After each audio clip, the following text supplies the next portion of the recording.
The following is a live broadcast of a Lone Star community radio program, recorded and broadcasted live on irlonestar.com, Conroe's FM 104.5, 106.1, and facebook.com/irlonestar. For more information on this show, please visit our show page at irlonestar.com/shows. To sponsor or donate to this program, visit our donate page at irlonestar.com/donate, or email us at lscrstudios@gmail.com, or give us a call at 936-666-1084. Lone Star Community Radio production and broadcast is possible by folks like you. So sponsor and donate today.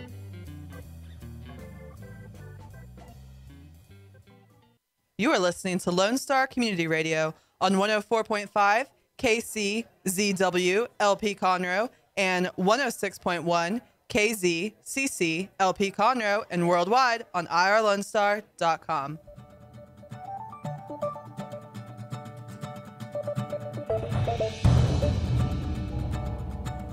Good morning and welcome to the Weekly Business Hour, August 24th, 2020. I'm John Stacy and I'm sitting in for Rick this week. The Weekly Business Hour is where Montgomery County and businesses throughout the world come to talk about the latest in business news, improve your business, and to be part of the conversations that can make a real difference in your business. Just so you know, the show is broadcast on YouTube. Join us on the Weekly Business Hour page. As I said, I am sitting in for Rick today as his guest host. His email is that's the number one, bestconsult@gmail.com, or you can call him at 832-699-2132. My name is John Stacy, and I'm glad to be back for the second week in a row. I'm glad to be back and had a lot of fun last week, and I hope we have a lot of fun this week. But I can be reached at jstacy@advocoach, advicoach.com, or 936-203-5426. We have a great topic today, and it's relative to all business owners, and it's really about the changing marketplace, the changing environment, SEO versus Google My Business. So I want to introduce our guest today, and he's Andy King, and he's the author of Stop Selling Used Shoes Out of a VW Bus. He's the owner of Pinpoint Marketing Solutions and an entrepreneur in real estate and restaurants in the past. He's the classic visionary entrepreneur. Welcome, Andy. How are you today? And why don't you tell us a little bit about yourself? Well, thanks. Well, appreciate such a great intro. So I'll get you that $100 later today. That's okay. You bet. I'll take it. So, yeah, 30 years ago, I had my first business, and it's what my book is about, where, a lot of these big box stores, Macy's, Bloomingdale's, they sell these amazing, expensive shoes, and they have return policies that you can return virtually for any reason. And so they don't, obviously, when something gets returned that's clothing, you can't just resell it because it's been used. But they also don't just destroy all these items, shoes in particular. They actually sell them to people like myself. When I was 21, I bought $10,000 worth of shoes, used shoes, and built a bunch of shelves in a VW bus, and then went door to door trying to sell them, mainly trying to convince women to come out of their house and come to my van so I could show them my shoes. And so I wasn't successful ultimately, but I actually made a lot of money. But the biggest problem with most of us that are in business when it comes to marketing and selling our product is the consistently inconsistent sales revenue roller coaster that we ride. And I talk about that, and I talk about how that is death to almost all businesses. That you're up one month, you bring in $80,000 worth of revenue, the next month it's $5,000, the next month it's $15,000, the month after that you're only $3,000. And that's the book is about getting beyond that and creating pipelines and creating flow of revenue coming in on a consistent basis. Well, great. So you learned some things in this when you were selling shoes out of the VW bus, which is great. Before we get into that and some of those things you learned and how you utilize them today, what do you see happening in business, specifically in marketing, if you can, in Montgomery County and the Houston area? Well, unfortunately, a lot of businesses are doing a lot of things that are not going to ultimately bring them results. You have a lot of voices out there, mainly salespeople that, kind of profess that they're marketing experts, but they want to sell you a billboard, or they want to sell you some radio advertising, or it's all over the map. And if you're not the right industry, I mean, that's the first place to consider. You know, I'm not going to, as a marketing company, it would be insane for me to go out there and pay $5,000 a month for a billboard. And for most businesses, it's insane. But for an attorney, it probably makes sense, who does personal injury, who can get millions of dollars for one account. So that's the first consideration, is looking at the right type of industry for the right type of marketing effort. And so as you're seeing businesses in the area at this particular time, do you see people going out of business? You see people really thriving in this environment with COVID? What do you see out there? Yeah, it's definitely dicey out there, and it depends what industry that you're in. Some industries are killing it. We do a lot of work for a lot of home services companies, and the guys that are directly related to where there's a potential issue with COVID-19 can either do really well or do really, really bad. And, you know, we have an AC company that's killing it right now because they've positioned themselves as being the company that'll go in there, do an air quality check, because so many people are having to spend so much more time at home. Hey, I want to make sure my air at my house is clean. Whereas a company that does, say, flooring can really, really struggle because it's not considered essential. Hey, we can wait on our flooring until this COVID thing's behind us, then replace the floor. You know, it just depends where you're at. But definitely there's going to be a lot of businesses that go out of business as a result, because, you know, it's being able to have staying power, and most businesses don't have that. Well, and so you're talking about staying power. My question to you, and I talked about this a little bit last week, there's a lot of owners that are struggling. There's this fatigue going on.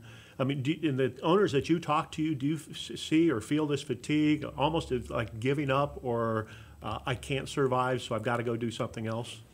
I don't know if it really kind of is displayed in that manner. What I see, because we're a marketing company, is we're one of the first places that people cut back on, which really kind of is a mistake. Because when you think about it, if just as an analogy, if you've got 10 pizza places, say like they're up in Conroe, but there's only enough revenue to keep eight of them open, it's just a fact that 2 of them are going to go out of business. What the other 8, the ones that are going to survive it, what they really need to do is get into kind of almost a mode of being willing to cannibalize their competition. In fact, that's probably the right thing to do, is to figure out, at least from the standpoint for the consumer, let's figure out how we can make sure that all these consumers out there that are going to have their favorite pizza joint go out of business, let's figure out a way to supply them that same good quality pizza, but we'll provide it for them. So it's almost kind of a service when you're helping out another business going out of business. And I know that sounds kind of funny, but that is the reality, that there's only a certain number of people that are going to survive. And what you have to do is you have to figure out how to get to those consumers of that business and get them over to your side. So I think you bring up a real good point, that this will kind of dovetail into what we're going to start talking about. And it really comes down to, you said, people, you know, you're one of the places that people start cutting. My revenue's down, so I'm going to start start spending money on marketing. It's really about how much you spend, but it's about where you spend it to get the most impact, to get those clients or maintain or retain those clients that you have. So with that, why don't you start talking, since we're going to be talking about SEO, we're going to be talking about Google My Business. Let's talk today a little bit about where the best place is maybe to spend that money. And so why don't you talk about SEO in general? Yeah. Start there. So SEO is search engine optimization. It is the process of doing stuff organically on the internet so that you can be found. Traditionally, we've viewed it as being on the first page of Google. Someone goes in and searches for a restaurant, you want to be on that first page. So what's happening with SEO, and particularly, and we kind of hand in hand with Google My Business. Google My Business used to be called Google Maps or Google Places, but when you type in, say, restaurant near me, that is the little blurb, the little map that comes up with 2 or 3, maybe sometimes 4 businesses is Google My Business. It's where you can go and you can call the business. You can click on a direction icon and suddenly you're getting directions to it. That is the piece that is actually replacing the traditional SEO model. In fact, what's happening now more than anything else, and you're nailing it when you're saying should you spend your dollars, is to spend them on optimizing Google My Business, meaning that you've got a page that's about your business that includes your information of your phone number, your address, but you can also, that's where the consumers can post reviews. You can also put content up there talking about your business. That is the piece that consumers are most likely to find you through rather than going directly to your website. So, well, but all I've heard about for a long time, and if you go back historically, is SEO, SEO. That's what's really going to drive people to your business. Right. Tell me a story about how that worked, and then maybe why things are changing. Yeah, so when the internet first came out, it was crazy. It was the Wild Wild West. You can pretty much do anything, just as the Wild Wild West was. You show up and say, "This is my property," and I'm going to enforce it with my gun. And if you don't get off of my property, I'm going to shoot you. Well, the internet was kind of like that, because if you had a website and let's say you were a mortgage company, all you simply had to do was put in white text on a white background, "We are the best mortgage company," and do that 150 times. And it didn't matter where you were in the world. If you ended up putting the search term "best mortgage company," that mortgage company would come up. So in 1994, that was the strategy. Well, Google kind of caught on to that and kind of figured, okay, yeah, that's probably not a good idea, that people can just put a bunch of white text on a white background that you can't even see, and they're going to be the most optimized, best company out there, so to speak. So they started putting together this, what they refer to as an algorithm, where they had all these different things, where they would score you on your URL, that's your domain name. They would score you on the first initial amount of content that you would have, that's your meta tags, your title descriptions. They would score you on how well the coding on the website was, how many backlinks you had, all of this stuff. And that became the model. And it became a very difficult, convoluted model for most consumers to understand. And when I say consumers, I'm talking business owners. It's that you have all of these different pieces that come in that kind of fit into a puzzle. Well, that model was good for roughly about 10, 15 years.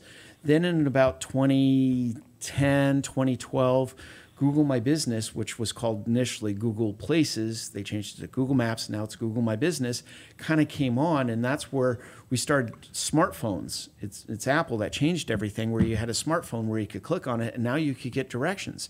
You didn't have to use the navigation in your car. So now things became dramatically different, that when consumers, and especially you see this now in 2020, everything is local.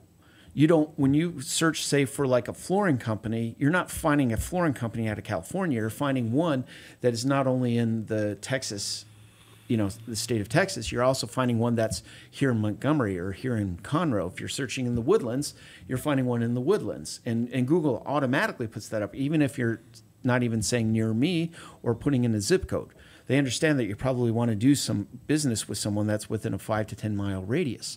Well, if that's the case, why should we be spending all this time, effort, and money focusing almost solely on your website, when the reality, it's all about Google My Business? Because they're not even going to get to you until they find you on a local search.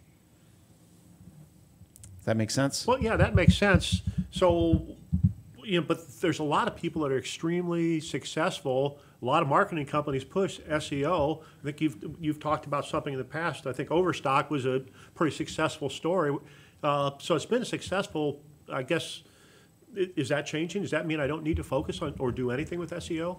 No, and you want to have the basics done. There's what is called on-page SEO and off-page SEO. And once you get to a certain point with your on-page SEO on your website, and it's done and it's built correctly, you need to focus on the off-page stuff.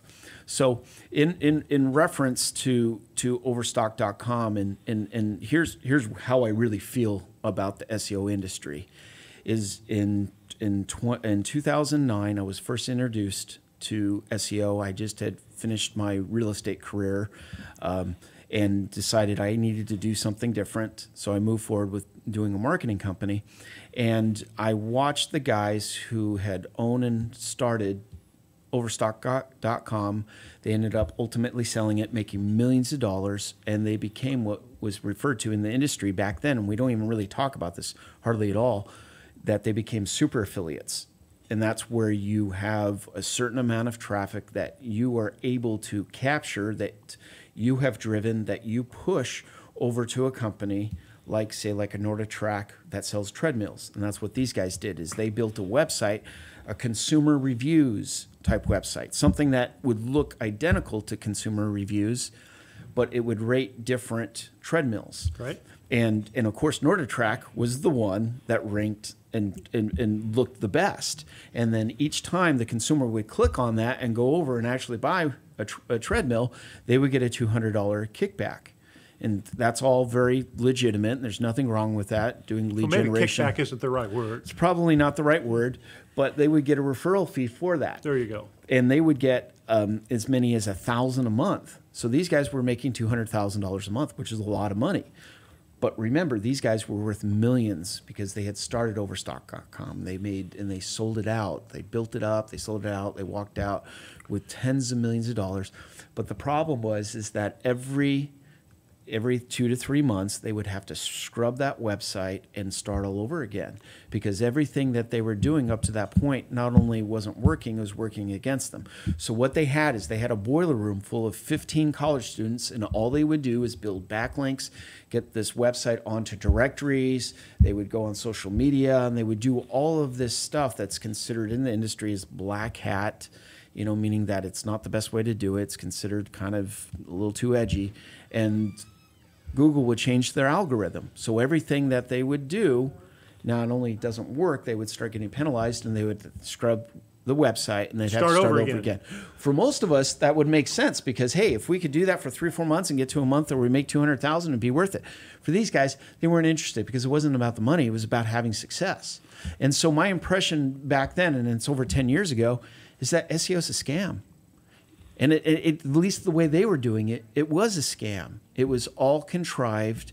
It was all for the purpose of trying to get this website to pop up. So if I typed in, treadmill reviews, that I would see that website, I would click on it, and I'd read all these great reviews, and then I would go and, of course, click on the NordicTrack. And of course, they would set up their website to make it look like NordicTrack was the best. So what's wrong with trying to get to the top of the list?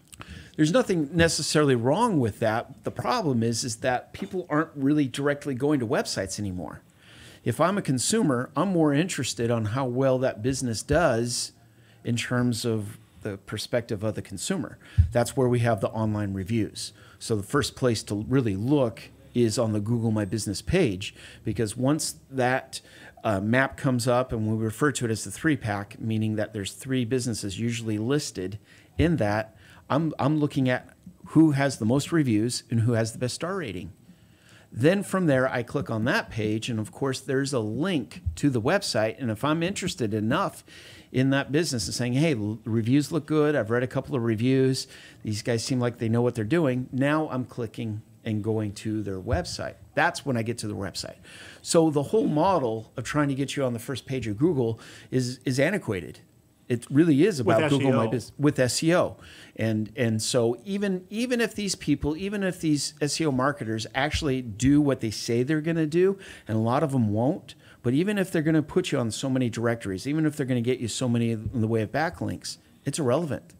It's irrelevant because it's not going to really help, especially if you're ignoring your Google My Business page in almost all businesses. In fact, the businesses that we run into and they say we spend so much time on Google My Business are not even doing half of what they should be doing, because they're just not even aware of everything that they can do. So are you saying, okay, so the algorithm changes on a regular basis. Are you saying it's difficult for a lot of these companies to really change the SEO things that they're doing in the website to take advantage of the changes? And what about backlinks and those types of things, which used to be really drive people to the top of the list? Right.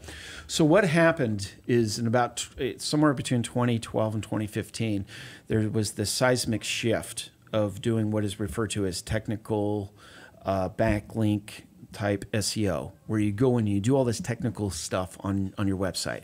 shifting to where Google wants, and they're going to get it because Google wants it, and Google gets just about everything that they want, Right. is they want a purely organic internet. So what that means is that content is king, and content being words on website, words on your Google My Business page, words on social media, images. The more that you are actively participating and putting up content, the more Google rewards you. It is content driven. It's not the technical backlink directories and all of this other stuff out there. At one point, that was hugely successful, but now it's not. And especially with the advent of Google My Business, and especially if you have a local presence, and most your business is going to be through people that are local, now the focus needs to be on Google My Business. So you mentioned a lot of things there, but you said content is king. Can you talk a little bit about, if you can, history, but if not, just there's words as content, there's pictures as content, and there's videos as content. There's a lot of things that have changed over the years. What's the benefit of doing, or of how you do each of those? Well, when we get into and we talk about the wow factor, words on website, the more content that you have on your website, the better off you are. A lot of web designers want you to give you a really slick, clean-looking website, and that's good. You want it to look good. You want it to be slick-looking and very professional, and almost like you're a franchise. But you have to have the actual words on the website to support what Google's going to look at. So even though you can have this website that looks absolutely wonderful, you have to have a place on there where you actually go into a lot of depth about what it is that you do and how you do it. So you can easily do that with being able to allow the consumer to click to other pages, to open up pop-ups where they can have more content. But content has to be there. Specifically, words need to be there. Images need to be there on the website. So then I'll ask you the question. So does that mean that automatically 30,000 words on a website is better than 10,000? Or does it have to be quality? I mean, yeah, I mean, it has to be content that you've actually written or you've had somebody write. You do not want to grab it from other websites and copy and paste, because you will get penalized by Google for plagiarizing. right? Even on the internet, plagiarizing is not a good thing, but it has to be actually organic in the standpoint that it's actually been written and it's unique. So to answer your question, though, yeah, 30,000 words is better than 10,000 words, especially when you are in an industry where you can do that. Not all industries can do that and have 30,000 words, but we work, once again, with a lot of home services. We also work with a lot of business-to-business companies that are selling their products. I'm a business and I'm selling to another business. It's very easy for them to get and create 30,000 words of content because you're just talking about your products and services.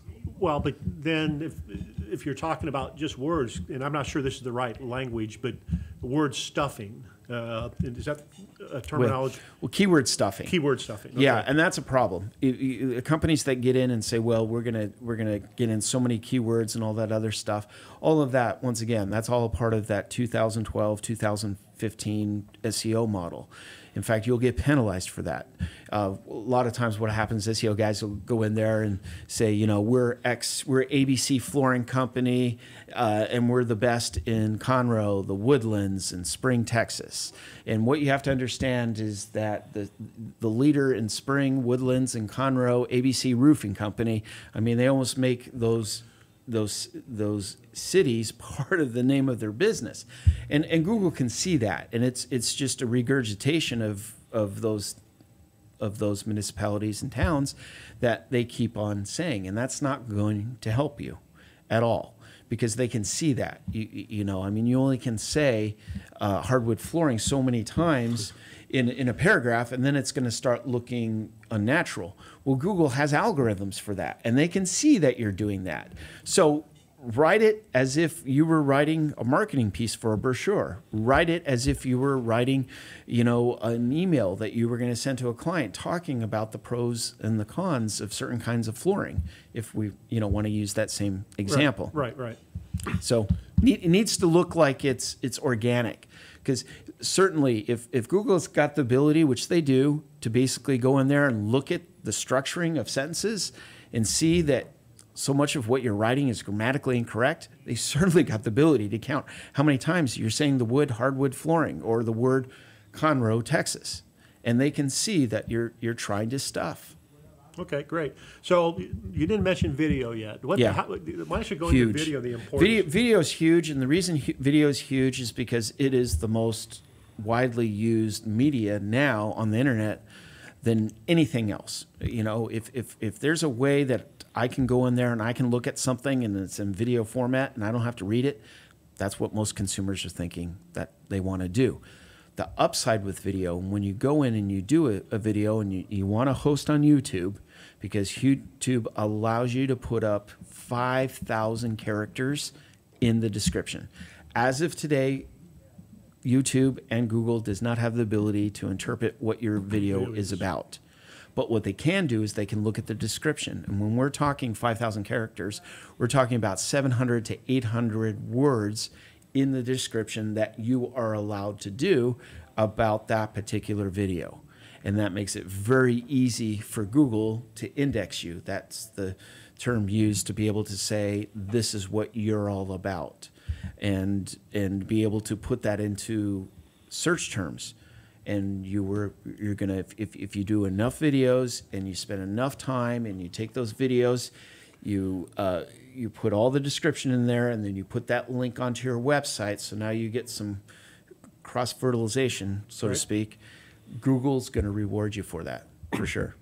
So, you know, you can spend thousands and thousands and thousands of dollars on professional video, and, you know, a lot of small business owners who really can't afford that. What's the perspective on that? Yeah, another really good question.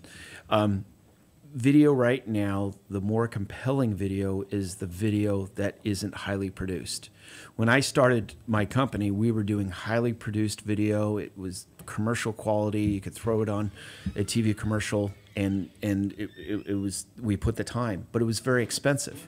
Right now, just about anybody can do video. Anybody can, smartphones right now have such good video quality that you don't even need to go out and buy an expensive camera. The one thing we do tell people, though, is to invest in the audio. Audio is important.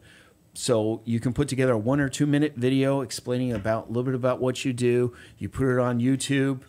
You fill out the description, put it out on your website. You can send it out in the form of an email, but it's very productive. It's very worthwhile. And once those pieces are built, you can keep using them over and over and over again. So once you build a certain depth in your video catalog, you can continue to use it in many, many different scenarios.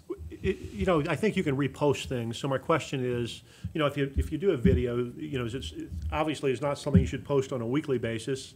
How often does it make sense to post something? Is it once every 3 months? I mean, so you develop a video library that you can do that. Is there any time? Yeah, well, no, I mean, and it depends what it is, and it depends also with current events. I did a video back in April talking about when all of this kind of came out about COVID-19, about eventually at one point or another, and I made the analogy that, we have 30,000 people a year that die from car accidents, and we don't just shut down the fact that all of our cars only do 20 miles an hour and put governors on them, which would solve that. That eventually at one point or another, we're going to wake up and say, we've had enough. We're going to mitigate the risk, and we're going to get back to our lives. And you can see that's actually happening. That particular video, I should have been posting every single week. I've kind of held off on that because I didn't want, people to get over it inundated, because there's some political aspects to that. But that's a video with current times that should be posted every single week, whether it be on LinkedIn, whether it be on Facebook. But most of the video that we're going to produce as a marketing company or as a business, you're probably going to want to, put out there at least once a month and just remind people. There's video that just an introductory video, basically of what it is that you do and why you do it. That should probably be a piece that's in your email that you send out every single time. Because most of the time people are going to open up your email, they're not even going to look at the video. But maybe after the 5th or 10th time they might. Yeah, absolutely. So it just depends what the purpose of it is. But the one thing I tell people, and we get into this when we do a lot of email for a lot of clients, that the industry standard is if you can get 17% open rate, you're doing fantastic. Most of the emails that you send out, people aren't going to open, not at that moment. But over time, they're going to open some of your emails. If you email the same group of people over the course of 3 years and they like you and you haven't spammed them, 90% of all the people that are in that list of people that you're emailing are going to open up at least one email. And that's the thing that you need to look at. When people are ready to buy your product, they're going to open up your emails and they're going to start reading. And they're going to try to get as much information, especially if it's a high dollar value item. They're ready to buy, and now they're ready to do the research. So sending somebody an email once a week or even a couple times a week is not too much, depending on the product. Using the same videos and sending them over and over again is not too much. Keeping those videos up on your keeping those videos up on your website is not going to be too much. People will get to it when they're ready to buy. Okay. And, we've talked a little bit about avoiding some SEO hacks. What are SEO hacks? Well, I say hacks, and I'm actually being kind of mean here, but I'm talking about the people that are out there that are constantly trying to sell you something in the terms of SEO that supposedly is going to help you. And I kind of equate them to like going into auto repair shop where you bring in your car in, and the first thing that they tell you is they need to change out the blinker fluid. And then after they do that, then they need to switch out the flux capacitor.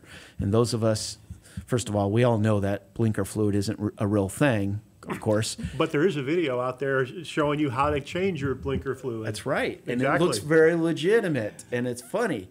And at the very end, he says, hey, guys, it's an April Fool's joke.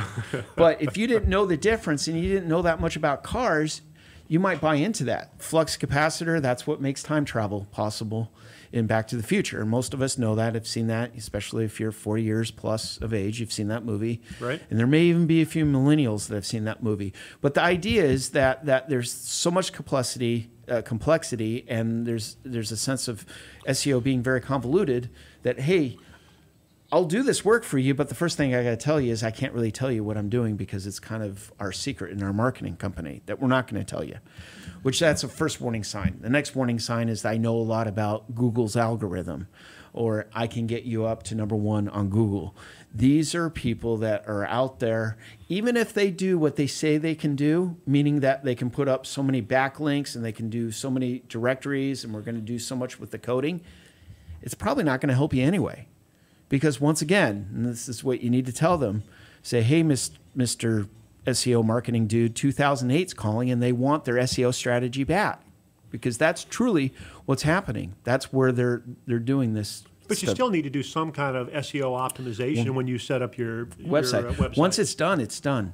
You can go in and you can spend thousands and thousands of dollars doing all this other stuff, but it's going to have very minimal impact. That's where we get into the law of diminishing returns, without a doubt. Once your title tags, your meta descriptions, your headlines, once those pieces are coded, there's very little that you should do. The SEO guys that get it right are the ones that are talking about content. They're talking about cross-fertilization. They're talking about, hey, we need to get stuff on your social media. We need to do stuff on your Google My Business page. We need to get more pictures up. We need to do this. Those are the ones that get it and get it right. Okay. So when it comes down to it, I mean, the website's still important. Yes. Optimizing the website content is still important. You still need to do those things for your business. But let's get a little bit now into Google My Business and what we really need to do to drive our business with Google My Business in concert with the website and your optimization, content, et cetera. Yeah. So it's real simple. What's happened with Google My Business, and consumers need to start to understand this, or business owners need to understand this, that it's like having a secondary website. You can put as much content up on Google My Business as you can, literally, as your own website. You can put up posts, just like you do blog posts on a website, you can do a post on Google My Business. You can get online reviews up on your Google My Business. You can put up reviews up on a website. But what's different is the consumer is going to trust a review on Google My Business a whole lot more than any review that you put on your website. And that's an important factor. Yeah, it's huge. It's huge because there's a third party, which is Google, verifying the fact that that is a legitimate review. You can also go on there and you can put a list of all your products up there as well. You can do a brief description on your Google My Business page about what it is that you do. And you can put up to 25 photos up there, which we recommend that not only you put up 25 photos, you need to switch those photos out every so often and keep changing the content, because once again, Google rewards you.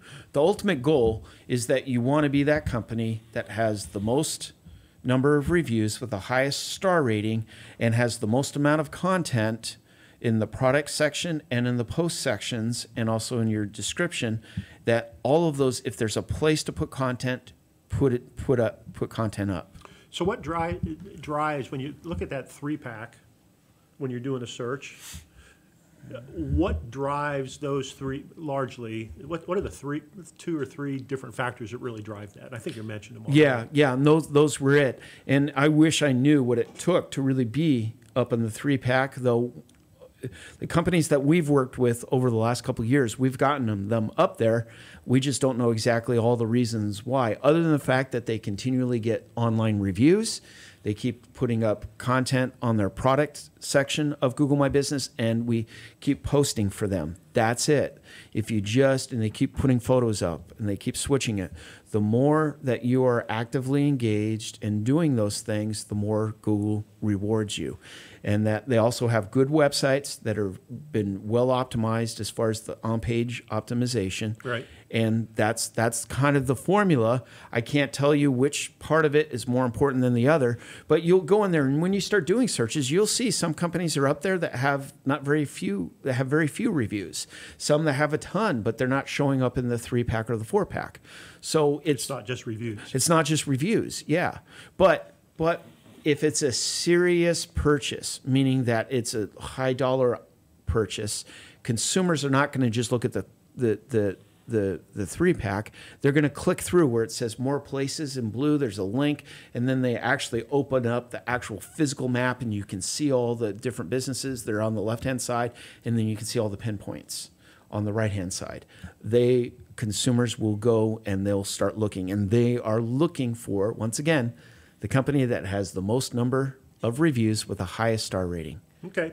So do you have a case study of anybody that you've kind of worked with that kind of proves this out? Yeah, a company that's just out of the Woodlands called Flooring Nerd.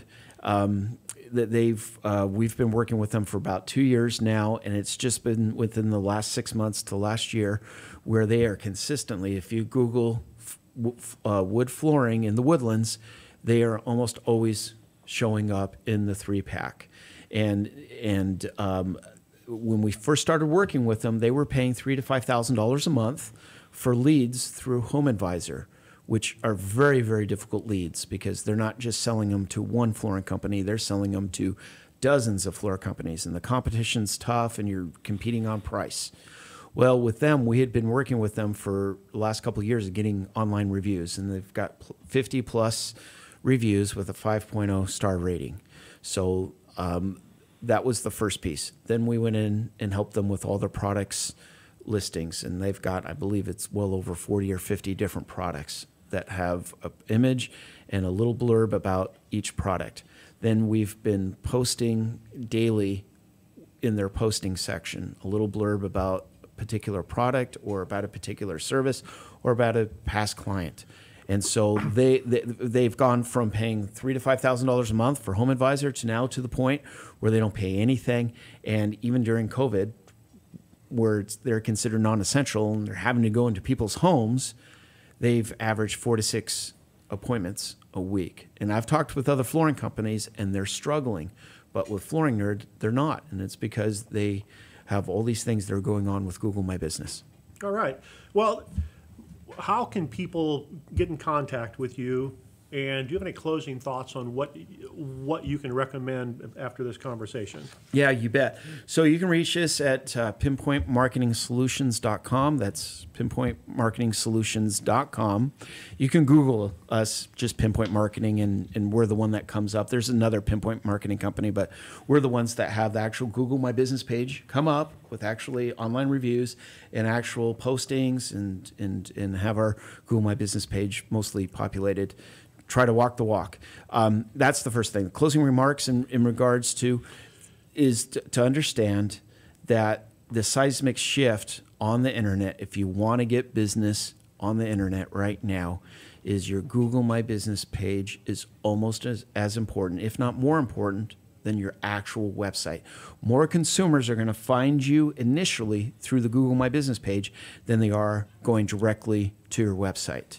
And the data backs it up. On our clients that we manage, almost 80% of the clicks that are happening on the website are coming directly through Google My Business. All right. And how do we get in touch with you again?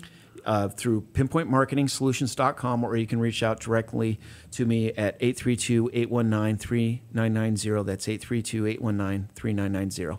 Well, I really appreciate you coming in and talking today. I hope this was helpful to a lot of people out there. We are going to take a short break here for a minute, and we'll be right back. Thank you so much.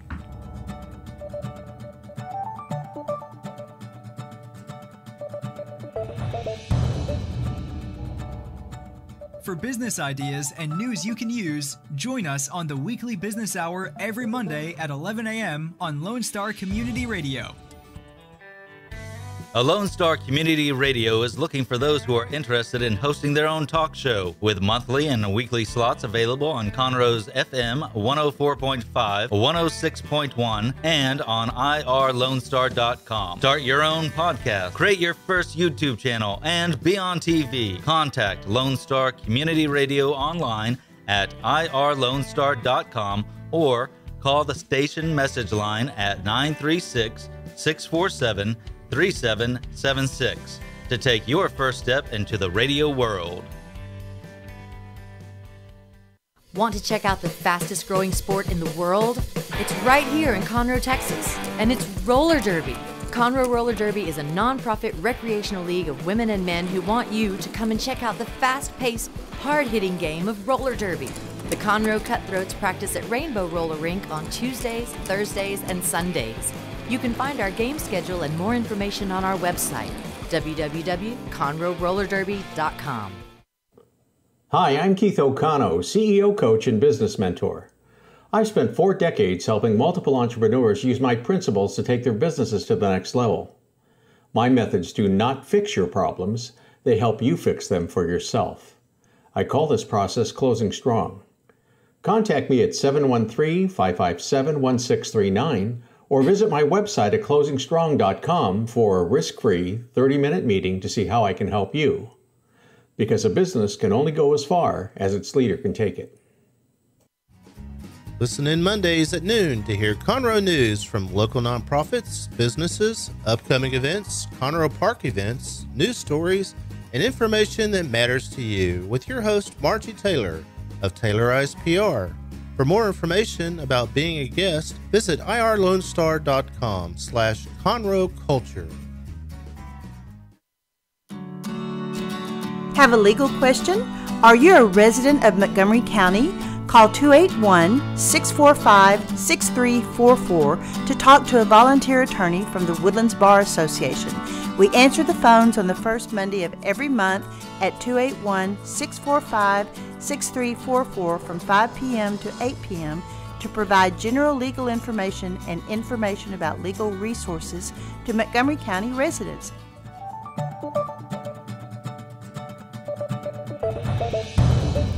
Welcome back to the Weekly Business Hour. Remember, you and your company can be a sponsor of the Weekly Business Hour.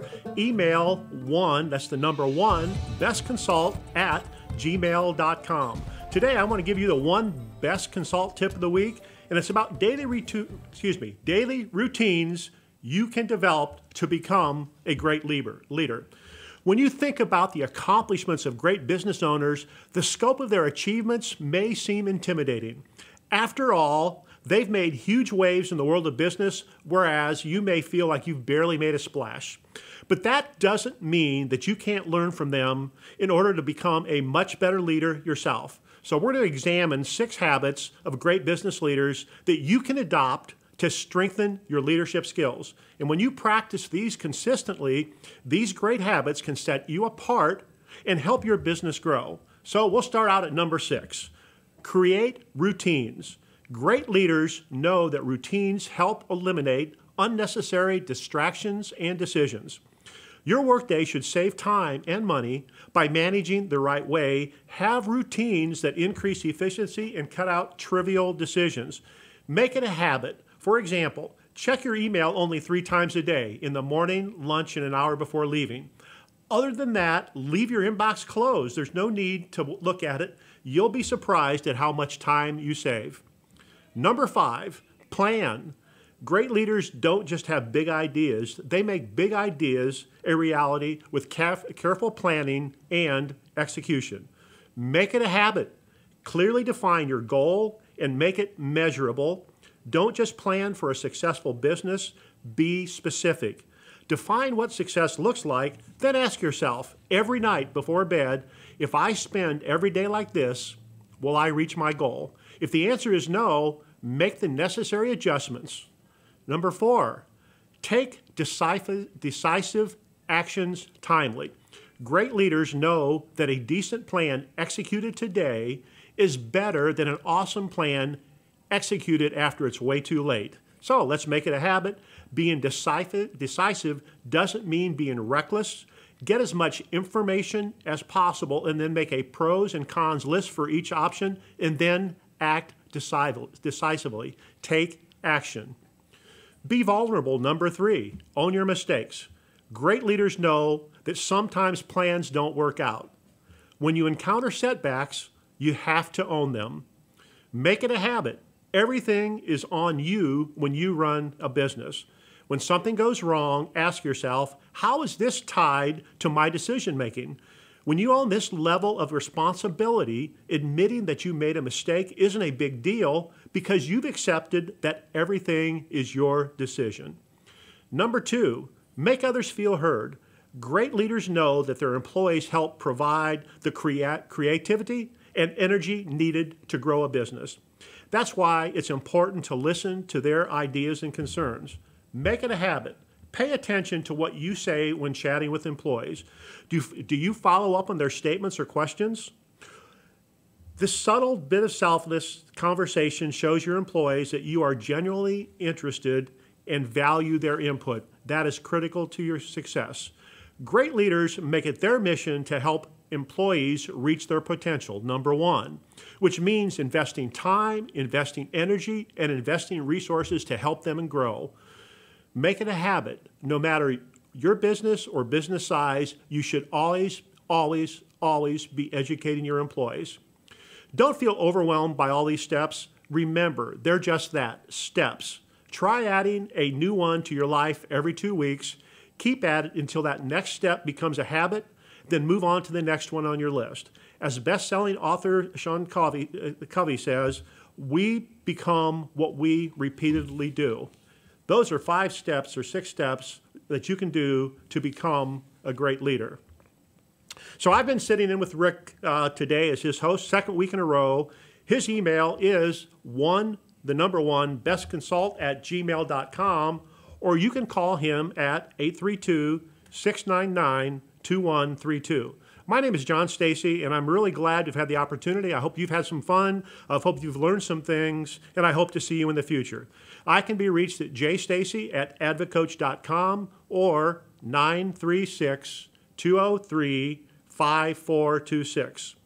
Also, if you're looking for business videos on a personal development, strategic planning, increasing the value of your business, leadership, go to Catalyst Strategy Consulting on YouTube.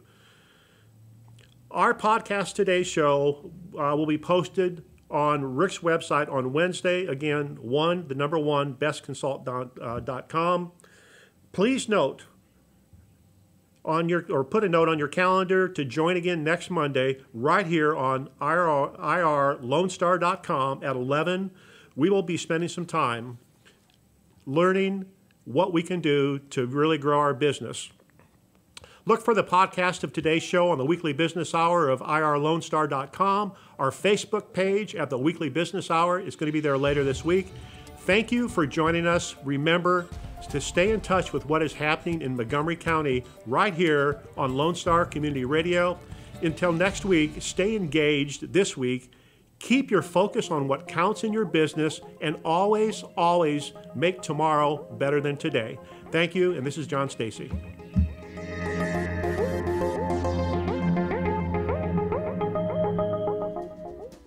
Today's show was recorded and broadcasted live on irlonestar.com, Conroe's FM 104.5, 106.1, and all rights and ownership are reserved to Lone Star Community Radio. For more information regarding this program and Lone Star Community Radio, visit us online at irlonestar.com. Lone Star Community Radio is Montgomery County's community radio station, serving the community with local programming on TV, radio, and online. If you enjoyed today's program, please support us by sponsorship or starting your own show. Contact us today by phone or text at 936-666-1084 or email the station at lscrstudios@gmail.com.